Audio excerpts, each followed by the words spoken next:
I think that it's a cool thing that we've been able to get to the point where we can do VR, full immersive VR, but I also think that it can be a really big problem in the future. Just for misuse of technology, you know, taking people's time.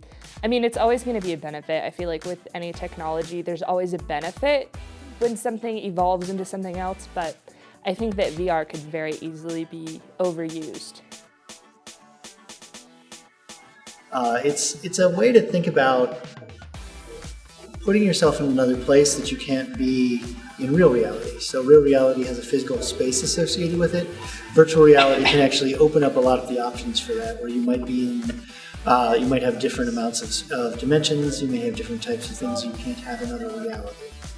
I'm in a wheelbarrow. Yeah. So virtual reality is becoming commodified, so people are able to actually buy it. I started working in virtual reality in the late 80s, and then we started to do some things that were very low-end virtual reality, which is like a 360 photograph, which is really common now. Back in the early 90s, mid-90s, it was really hard to create and fairly expensive.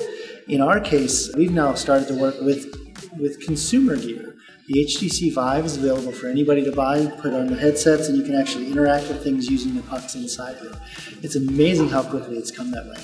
To take it beyond that basic level of VR and get into the deep VR, you actually can walk around in VR now in a treadmill, and it's completely synced with the world around you. We actually even have streaming virtual reality, which is called augmented reality, where we put you can augment reality with stickers essentially on top of it, so I can put data over top. So I could be looking here at this camera and know that it's filming at this f-stop and this shutter speed and know exactly what's going on. I think it's any way that we kind of escape what our normal everyday is and we go to something else. Oh man, I think that it'll be great for children's creativity. I think that, like I said, video games and VR are kind of similar as far as being something that some people are like, oh, that's going to be terrible, but growing up with video games and having them be a really big part of my life, I think that they affected my creativity a lot.